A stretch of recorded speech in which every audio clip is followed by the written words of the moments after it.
Hello. Today we are going to discuss the deposition landforms that are created by running water. As you all know, the rivers are the most powerful and dynamic geologic agent and is the single most important geologic agent modifying the Earth's land surface. So let us take a look on the different deposition landforms that are created by the streams. The first one is the alluvial fans. They are triangular shaped deposits of water transported material, often referred to as alluvium. They are an example of unconsolidated sedimentary deposit formed at the mouth of a mountain. And they tend to be larger and more prominent in arid as well as semi-arid regions. In a mountainous terrain, since there is a large slope or the gradient river or the stream carrying the sediments flow at a relatively high velocity, so it carries particles of all sizes varying from a coarser pebble to a finer silt. When the stream reaches a plain, the slope decreases suddenly, hence the sediments or the stream loses its energy and then the stream will deposit the transported sediments and the sediments ultimately spreads out in the mouth of the mountain, creating an alluvial fan. The second important deposition landform is a floodplain. The floodplain are large flat expanses of land that forms on either side of a river. It is the area that a river flood onto when it is experiencing a high discharge.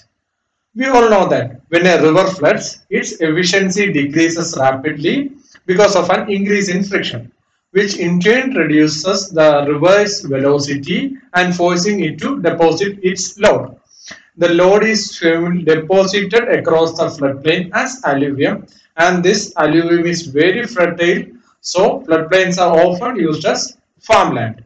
And the next big feature will be the natural levees. They are nothing but the natural embankment produced when a river floods. As I have said earlier, when a river floods, it deposits its load over the floodplain due to the drop in river's velocity. The largest and the heaviest load is deposited first and very closest to the river bank. Often they are deposited on the very edge of the channel, forming raised mounds. The finer material is deposited farther away from the banks, causing the mounds to appear taper off. Repeated flood causes the mounds to build up and forms levee. You can take a look on the picture which shows a excellent diagram for the natural levees. And the next, before going to the next deposition landform, there are two types of river flow when it reaches the mature stage. The first one being the braided channel. It is a type of channel that is divided into smaller subchannels by small timberly islands called eyots. The braided channel develop in river with a lot of sediment load as well as in a river with a steeper gradient where the discharge of river changes regularly. When the volume of load exceeds the river capacity or the discharge of the river drops or the river is forced to deposit its load in the channel and islands of sediments. The riverine islands are a result of the braided channels, and the braided channels have no true floodplain. But when a flood comes, the entire channel system fills to create only one channel.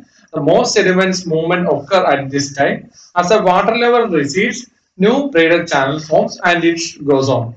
And the second one being the meanders. Meanders are bends in a river that forms as a river sinuosity increases. You may all have witnessed a river flowing like a wave or a sinus pattern.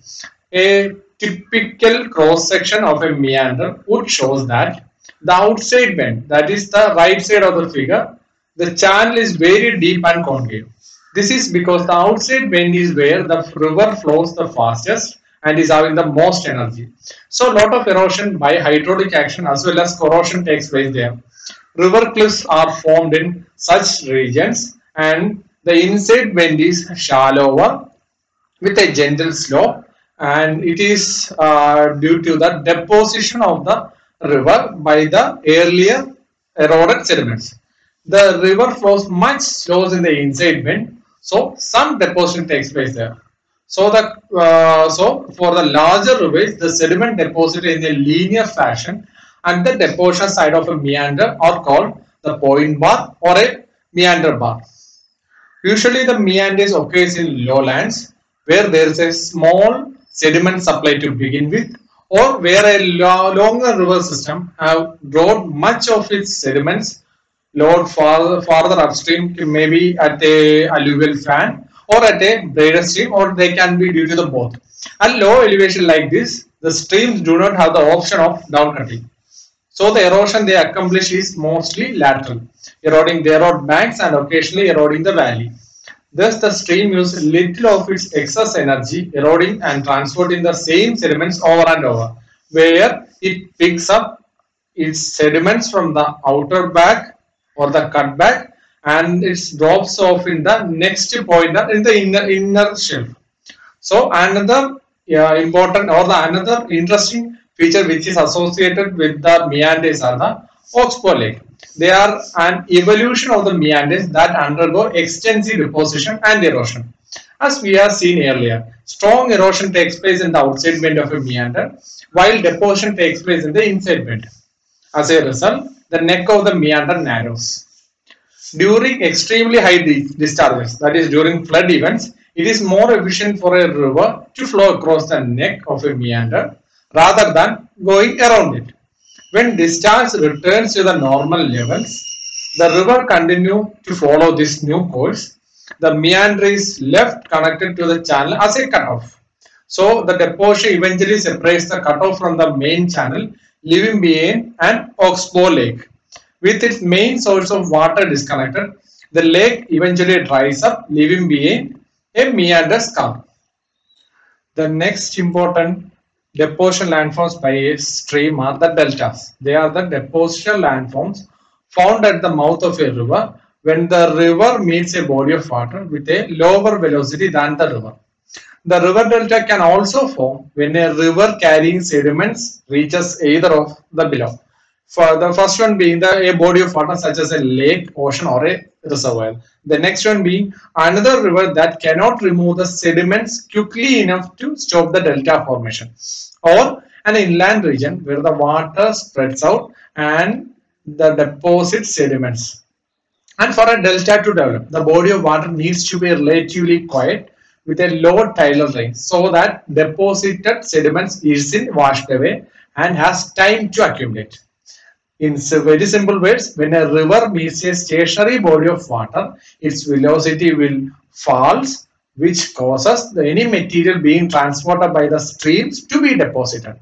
So based on the process of origin, there are four types of deltas. The first one being wave-dominated deltas. In the wave-dominated deltas, the movement of the waves control a delta's size and shape. The example being the Nile Delta. The second one being the tide-dominated delta. It usually forms in areas with a large tidal range or in areas between high tide and low tide.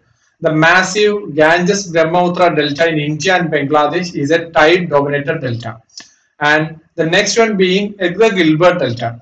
It is a type of river delta which consists of a wedge-shaped body of sediments. It is a delta formed from coarser sediments as opposed to the generally sloping muddy deltas, and it is a delta which is formed as a result of a mountainous river depositing sediments into a fresh lake.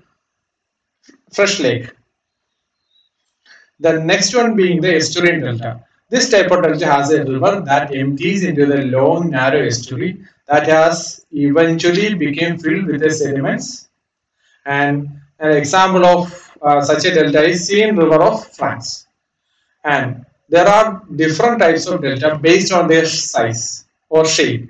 For the first one being the arcuate delta. It's a fan-shaped or a triangular shaped delta, and it got its name from the Greek letter delta, and it forms when a river meets a sea with alternating current direction that shapes the delta so it looks like a triangle.